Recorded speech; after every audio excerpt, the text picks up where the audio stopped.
आइए भक्तों, आज सुनते हैं शुक्रवार के दिन संतोषी माता की संपूर्ण व्रत कथा एवं आरती। तो एक बार बोलिए प्रेम से संतोषी माता की जय, भगवती माता की जय। संतोषी माता की व्रत कथा। कंचनपुर नगर में एक बुढ़िया रहती थी। उस बुढ़ियों के 7 बेटे थे। सभी का विवाह हो चुका था। 6 बड़े बेटे तो काम करते थे, लेकिन 7वां बेटा अभी कोई काम नहीं करता था। सुबह उठकर स्नान से निवृत्त होकर 6 बड़े बेटे रसोई में बैठकर भोजन करते और फिर अपने काम पर चले जाते थे। बुढ़िया उन बेटे को अपने हाथ से खीर, पूरी, हलवा आदि बढ़िया बढ़िया व्यंजन बनाकर खिलाती थी। 7वां बेटा खूब धूप निकलने पर बिस्तर से उठता, फिर स्नान करके भोजन के लिए रसोई में जाता। बुढ़िया दूसरे बेटे का बचा हुआ खाना एक थाल में रखकर उसे दे देती थी। 7वां बेटा उसी भोजन को खुश होकर खा लेता था। भोजन करके वह घर से निकल जाता और अपने दोस्तों के साथ घूमता फिरता। इस तरह मौज मस्ती से उसके दिन व्यतीत हो रहे थे। उसकी पत्नी बार बार उससे कोई काम करने के लिए कहती थी, लेकिन वह हंसकर कहता था, अरे तुम बार बार क्यों काम करने के लिए कहती हो? कितने मजे से दिन गुजर रहे। माँ कितने बढ़िया बढ़िया व्यंजन बनाकर खिलाती है। तब उसकी पत्नी क्रोधित में होकर कहती, माँ तुम्हें बढ़िया बढ़िया व्यंजन बनाकर नहीं खिलाती, बल्कि सबका बचा हुआ जूठा भोजन खिलाती है। यदि तुम्हें मेरी बात पर विश्वास न हो तो किसी दिन छिपकर स्वयं अपनी आंखों से देख लेना। अपनी पत्नी की बात पर उसे यकीन न था, लेकिन एक दिन इस बात की सच्चाई जानने का निर्णय करके वह सिर दर्द का बहाना बनाकर एक चादर ओढ़कर रसोई घर में ही सो गया। थोड़ी देर के बाद उसकी माँ ने अपने बेटे को खीर, पूरी, हलवा आदि बनाकर खिलाए।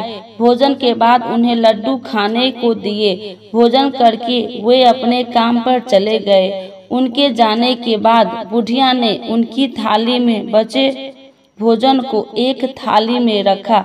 बचे हुए लड्डू को टुकड़े को एकत्र करके दोबारा लड्डू बनाए। इसके बाद बुढ़िया ने 7वें बेटे को भोजन करके लिए कहा। उसने सोते हुए चादर के नीचे से सब कुछ देख लिया था। वह उठकर बोला, माँ मुझे भूख नहीं है, मैं परदेश जा रहा हूँ। बुढ़िया ने कहा, कल जाता है तो आज ही चला जा।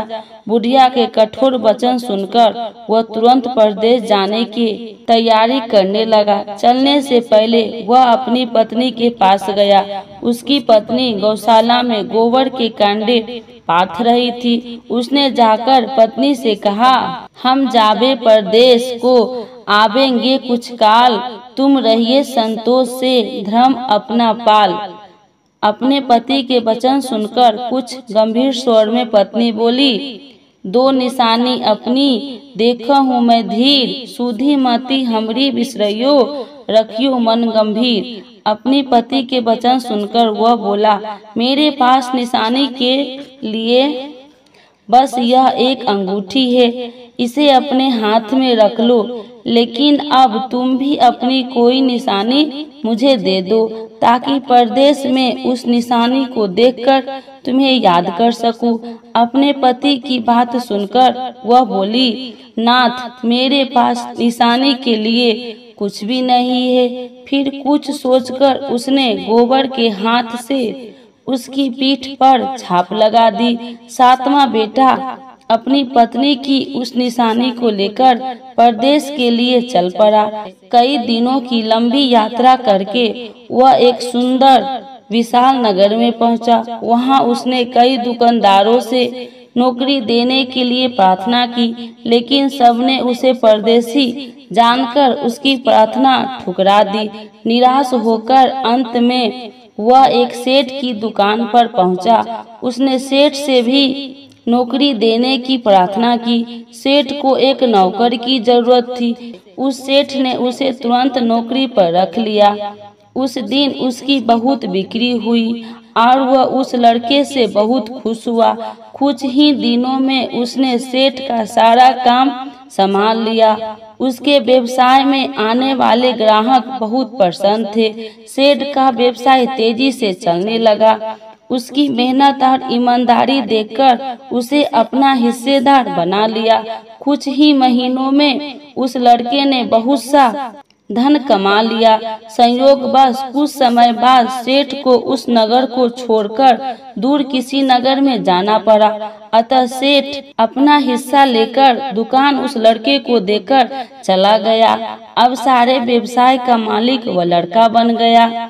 उधर बुढ़िया उस लड़के की पत्नी को बहुत दुख देने शुरू कर दी थी।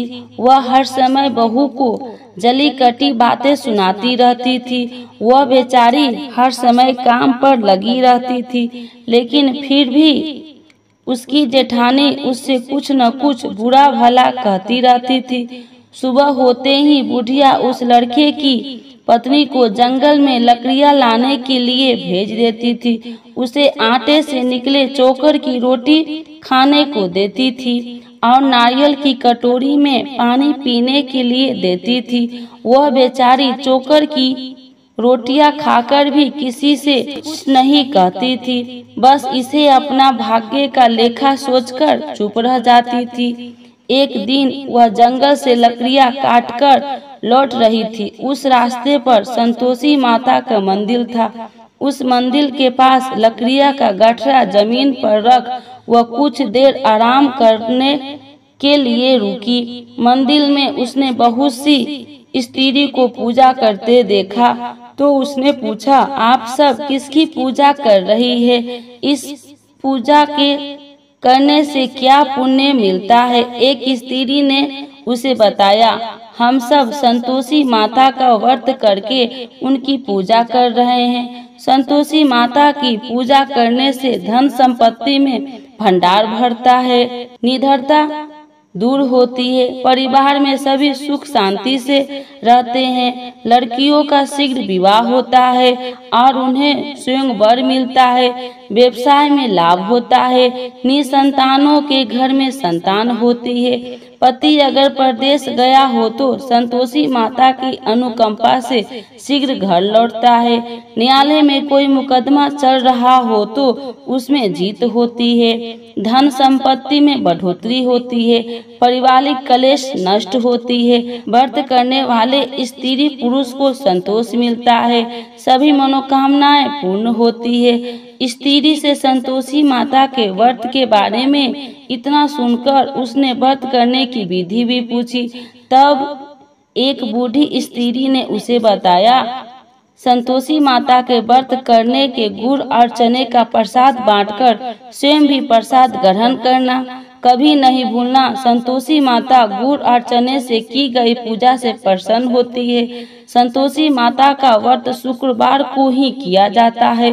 शुक्रवार को सूर्योदय से पहले उठकर स्नान से निवृत्त होकर संतोषी माता के मंदिर में जाकर पूजा करके व्रत कथा सुननी चाहिए। मंदिर में न जा सके तो घर के किसी कमरे में संतोषी माता का मूर्ति या चित्र रखकर छोटा सा मंदिर बनाकर पूजा करनी चाहिए। व्रत करने वाले व्यक्ति को उस दिन कोई भी खट्टा चीज या खट्टा फल नहीं खाना चाहिए। घर में भी किसी को खट्टी चीज नहीं खानी चाहिए। संतोषी माता के व्रत के बारे में सभी बातें पूछकर सातवें बेटे की बहू ने मन में निश्चय किया कि आज सारी लकड़ियां बेचकर गुड़ और चने खरीदकर आने वाले शुक्रवार को संतोषी माता का पूजा अवश्य करूंगी। उसी दिन उसने लकड़ियां बेचकर गुड़ और चने खरीदे। शुक्रवार को सूर्योदय से पूर्व उठकर उसने स्नान किया, फिर एक कलश में स्वच्छ व ताजा जल भरकर चने और गुड़ के साथ जंगल की ओर चल पड़ी। रास्ते में संतोषी माता के मंदिर में जाकर उसने संतोषी माता का विधिवत पूजा की और व्रत कथा सुनी। फिर संतोषी माता के चरणों में सिर रखकर प्रार्थना की, हे माता, मेरे कष्ट दूर करो, मैं हमेशा तुम्हारी पूजा करूंगी।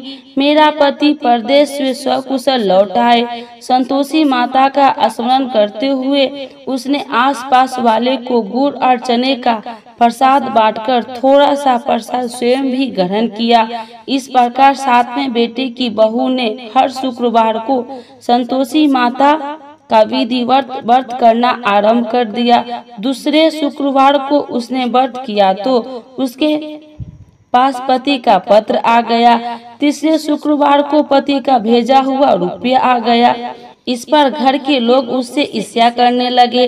जेठानियां ताने देने लगी, अरे अब तो पति का पत्र आने लगा है, रुपया भी आने लगा है। घर के बच्चे भी बार बार कहने लगी, अब तो चाची के पास रुपया आने लगा है। अब वह किसी से सीधे मुंह बात भी नहीं करेगी। वह बेचारी सबके ताने सुनकर चुप रह जाती थी। वह हर शुक्रवार को संतोषी माता के मंदिर में व्रत करने और कथा सुनने के बाद उनके चरणों में सिर रखकर प्रार्थना करती थी, हे माता, मैंने आपसे धन नहीं मांगा था, मैंने तो अपने पति के स्वकुशल लौटने की प्रार्थना की थी। एक दिन उसकी प्रार्थना सुनकर संतोषी माता ने प्रसन्न होकर कहा, जा बेटी, तेरी मनोकामना पूरी होगी, तेरा पति शीघ्र घर लौटेगा। वह बेचारी संतोषी माता के वचन सुनकर खुशी खुशी घर लौटी। उधर सातवां बेटे दुकानदार इतना व्यस्त हो चुका था कि उसे पत्नी और घर की कोई स्मरण नहीं था। दुकान के काम से उसे फुर्सत ही नहीं मिलती थी। संतोषी माता उस बेटे को इतनी व्यवस्था देखकर बहुत परेशान हुई। तब बहुत सोचकर संतोषी माता ने उस बेटे को स्वप्न में दर्शन देकर कहा, धानी साहूकार सो रहा है या जाग रहा है? वह बोला, हे माता, मैं जाग नहीं रहा हूँ और सो भी नहीं रहा हूँ, आप मेरे लिए आज्ञा करें। संतोषी माता ने कहा, तूने परदेश में आकर इतना धन कमाया, पर क्या तुझे अपनी पत्नी का कुछ भी स्मरण नहीं है? उसने कहा, हे माता, मुझे अपने पत्नी का तो स्मरण है, लेकिन इस दुकान से कहीं जाने का मुझे अवकाश नहीं मिलता। अब देखो ना, सारा रुपया व्यवसाय में लगा हुआ है। जब तक सारा रुपया वापस नहीं आ जाता, मैं अपने घर कैसे जा सकता हूँ? संतोषी माता ने कहा, कल सुबह उठकर संतोषी माता का नाम लेकर मंदिर में घी का दीपक जलाकर पूजा करना और फिर दुकान पर जाकर संतोषी माता का नाम का दीपक जलाकर प्रणाम करके काम शुरू करना। शाम होते होते उधार दिया धन लौट आएगा। इतना कहकर संतोषी माता उसके स्वप्न से अंतर्ध्यान हो गई। सुबह उठकर उसने अपने मित्र से स्वप्न की बात कही तो वे सब उसका मजाक उड़ाने लगा, लेकिन उसका मन नहीं माना। उसने संतोषी माता पर पूरा विश्वास करके मंदिर में जाकर घी का दीपक जलाकर, दुकान पर भी दीपक जलाकर संतोषी माता का स्मरण करके काम शुरू किया। उस दिन संतोषी माता का अनुकंपा से सचमुच चमत्कार हो गया। उधार सामान ले गए लोग जल्दी जल्दी रुपया लौटाने आने लगे। देखते ही देखते रुपये का ढेर हो गया। शाम तक सारा धन लौट आया। दुकान का सारा सामान हाथों हाथ बिक गया। अब संतोषी माता को नमस्कार करके वो अपने घर लौटने की तैयारी करने लगा। उधर सातवें बेटे की पत्नी प्रतिदिन की तरह जंगल से लकड़ियां काटकर घर की ओर लौट रही थी। लकड़ियां का बोझ अधिक होने के कारण उसने मंदिर के पास गठरा उतारकर संतोषी माता के चबूतरे पर बैठकर थोड़ा सा विश्राम किया। तभी उसे दूर से धूल उड़ती दिखाई दी। उसने संतोषी माता से पूछा, हे माता, आज यह धूल कैसी उड़ रही है? माँ ने प्रसन्न होते हुए कहा, आज तुझे तेरी पूजा का फल मिलेगा। तेरा पति परदेश से लौट रहा है, यह धूल उसके लौटने से उड़ रही है। अब तू इन लकड़ियों के 3 हिस्से कर, एक हिस्से नदी के किनारे रख, दूसरा हिस्सा मंदिर में रख और तीसरे हिस्से को सिर पर रखकर घर ले जा। तेरा पति लकड़ियाँ देखकर रुकेगा, लकड़ियाँ जलाकर भोजन बनाकर खाएगा और फिर घर जाएगा। तू घर पहुंचकर लकड़ियाँ का गठरा आंगन में डालकर कहना, सासू जी लकड़ियाँ का गठरा ले आई हूँ, चोकर की रोटियां और नारियल की कटोरी में पानी दे दो। फिर पूछना, आज घर में कौन मेहमान आया है। संतोषी माता की बात सुनकर वह खुश होती हुई घर की ओर चल पड़ी। कुछ देर बाद उसका पति वहां पहुंचा और लकड़ियाँ का ढेर देखकर उसने भोजन बनाकर खाया। फिर कुछ देर विश्राम करके वह घर पहुंचा। उधर बहू ने लकड़ियाँ का गठरा जमीन पर डालते हुए जोर से आवाज लगाई, सासू जी लकड़ियाँ ले लो, चोकर की रोटियां दे दो, नारियल की कटोरी में पानी दे दो, आज घर में कौन मेहमान आया है।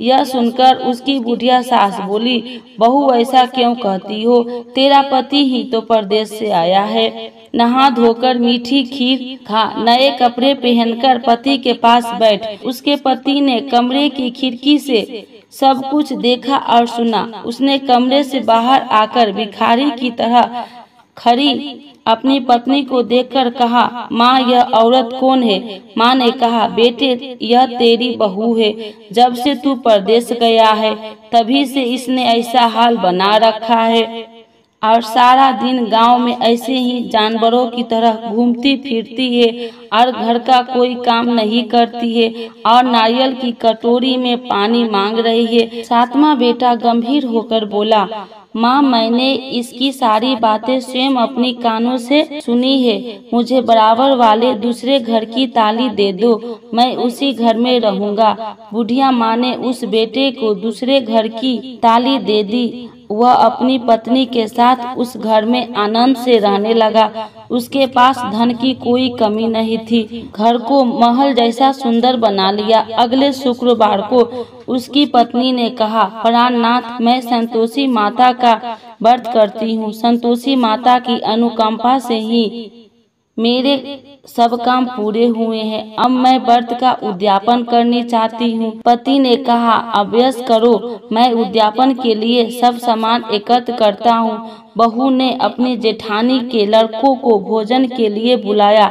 सभी जेठानियाँ उसकी धन और संपत्ति और वैभव से ईर्ष्या करने लगी थी। जेठानिया ने अपने बच्चे को सिखा दिया कि तुम भोजन के समय खट्टी चीजें मांगना। वे नहीं चाहती थी कि उसका उद्यापन पूरा हो। संतोषी माता की पूजा के बाद जब बच्चे को भोजन के लिए कहा गया तो सब खटाई मांगने लगा।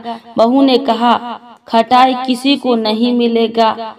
तब सभी बच्चे उससे पैसा मांगने लगे। बहू ने उनकी बुरी भावना के बारे में कुछ जानती नहीं थी। उसके बच्चे को पैसे दे दिए। बच्चे दौड़ते हुए बाजार गए और इमली लेकर खाने लगे। बच्चे को पैसे देने और उनके इमली खाने से संतोषी माता क्रोधित हो गई। उनके प्रकोप से उसी समय राजा के सैनिक 7वां बेटे की दुकान पर पहुंच और उसे पकड़कर ले गए। भोली बहू रोने लगी। जेठानियां ताने देने लगी, अरे बेईमानी से कमाकर धन लाया था, इसीलिए राजा के सैनिक पकड़कर ले गए। अब बंदीगिरी में रहना पड़ेगा, साथ ही राजा सारा धन भी छीन लेगा। 7वें बेटे की बहू रोती हुई संतोषी माता के मंदिर गई और उनके चरणों में सिर रखकर प्रार्थना करने लगी, हे संतोषी माता, मुझसे कौन सी भूल हुई? आपने किस अपराध की इतनी बड़ी सजा दी है? संतोषी माता ने तुरंत प्रकट होकर कहा, बेटी तूने उद्यापन में बच्चे को पैसे देकर बहुत बड़ी भूल की है। उन पैसों से बच्चों ने खटाई खाकर तेरे व्रत को नष्ट किया है। बहू रोते रोते बोली, माँ मुझे क्षमा कर दो, मैं बच्चों की बातों में यह सब भूल गई थी। अब मैं दोबारा उद्यापन करूंगी, अब कोई भूल नहीं करूंगी। संतोषी माता ने कहा, जब तू दोबारा विधिवत उद्यापन करेगी तो तेरी मनोकामना अवश्य पूरी होगी। मंदिर से घर लौटते हुए रास्ते में उसे उसका पति वापस आता हुआ मिल गया। बहू ने पूछा, राजा के सैनिक आपको क्यों पकड़ कर ले गए थे? वह हंसते हुए बोला, मैंने इतना कमाया था, उसका कर टैक्स नहीं दिया था, इसीलिए राजा ने मुझे बुलाया था।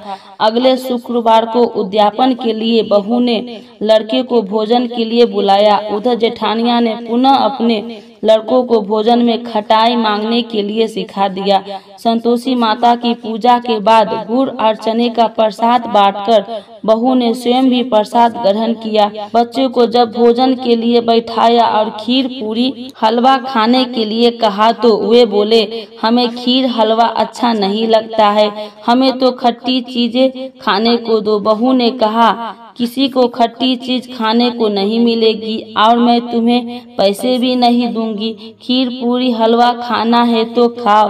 बच्चों नहीं माने तो उसने उन बच्चे को भगाकर ब्राह्मण के बच्चे को बुलाकर भोजन करवाया। दक्षिणा में उन बच्चे को मीठे फल खाने के दिए। उसके उद्यापन से संतोषी माता बहुत प्रसन्न हुई। उनकी अनुकंपा से बहू शीघ्र ही गर्भवती हुई।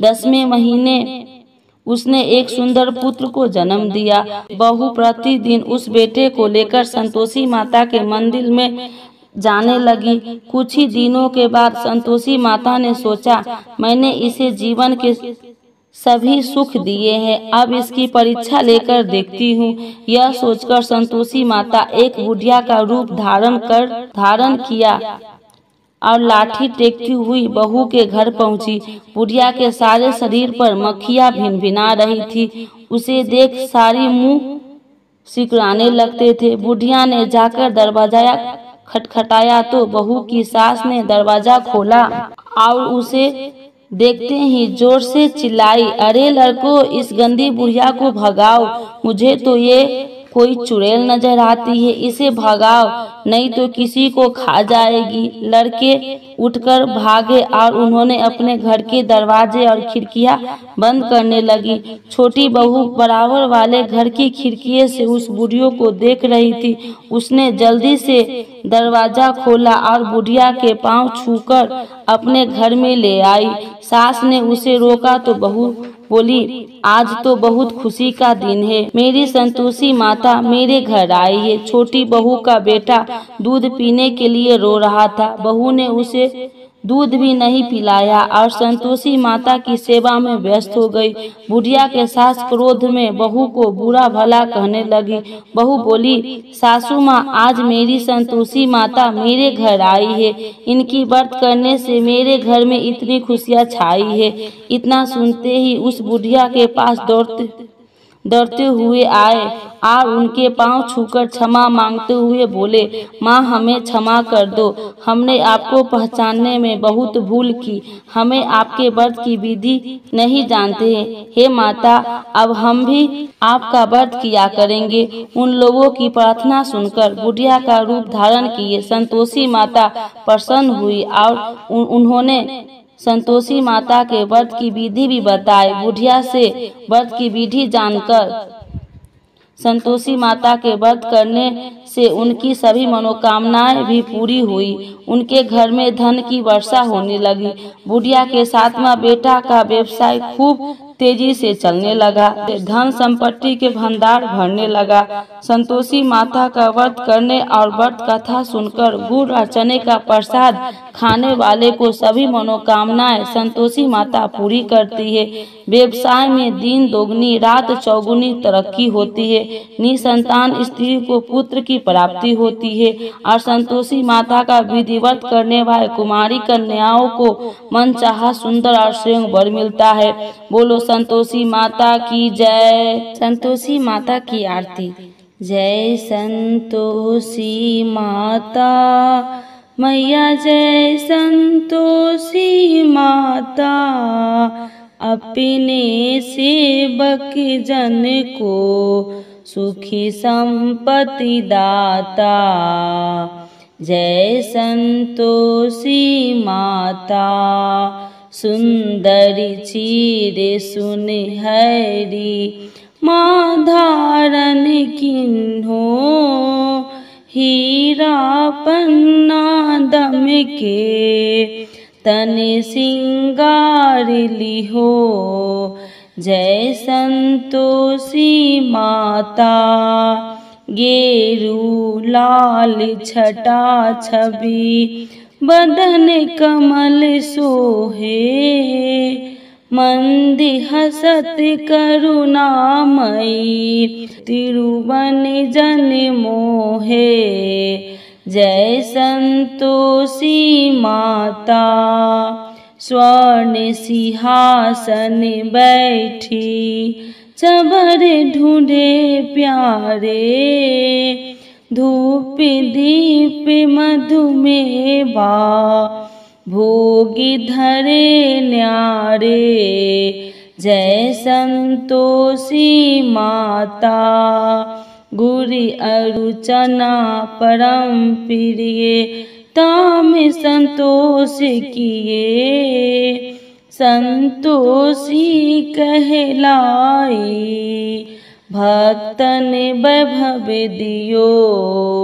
जय संतोषी माता शुक्रवार प्रिय मानत आज दिवस सोही। भक्ति मंडली आई कथा सुनत मोही। जय संतोषी माता मंदिर जगमग ज्योति मंगल ध्वनि छाई। विनय करे हम बालक चरणन सिर नाई। जय संतोषी माता भक्ति भाव में पूजा अंगीकृत कीजे। जो मन बसे हमारे इच्छा फल दीजे। जय संतोषी माता दुखी दरिद्र रोगी संकट मुक्त किए। बहु धन्य ध्याय भरे घर सुखी सौभाग्य दिए। जय संतोषी माता ध्यान धरो जन तेरो मन वांछित फल पायो। पूजा कथा श्रवण कर आनंद घर लायो।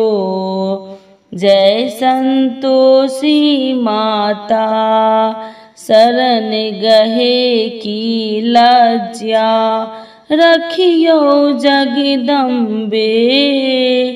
संकट तू ही निवारे दयामयी माँ अम्बे। जय संतोषी माता संतोषी माता की आरती जो कोई नर गावे। रिद्धि सिद्धि सुखी संपत्ति जी भर के पावे। जय संतोषी माता जय संतोषी माता जय जय संतोषी माता। अपने सेवक जन को सुखी संपत्ति दाता। जय संतोषी माता मैया जय संतोषी माता। संतोषी माता की जय।